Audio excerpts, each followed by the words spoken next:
Hvað heitir þú? Ég heiti Esmeralda Lísa. Hvað heitir besti skálinn? FB. Hvort ertu hrifandi að kleinum eða boomerang?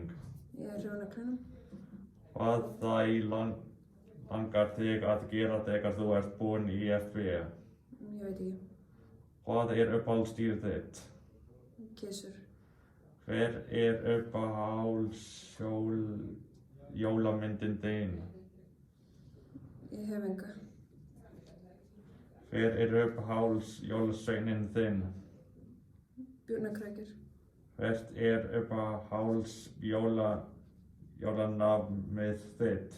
Ég hef ekkert. Hvenær átt þú afmæli? 5. janúar.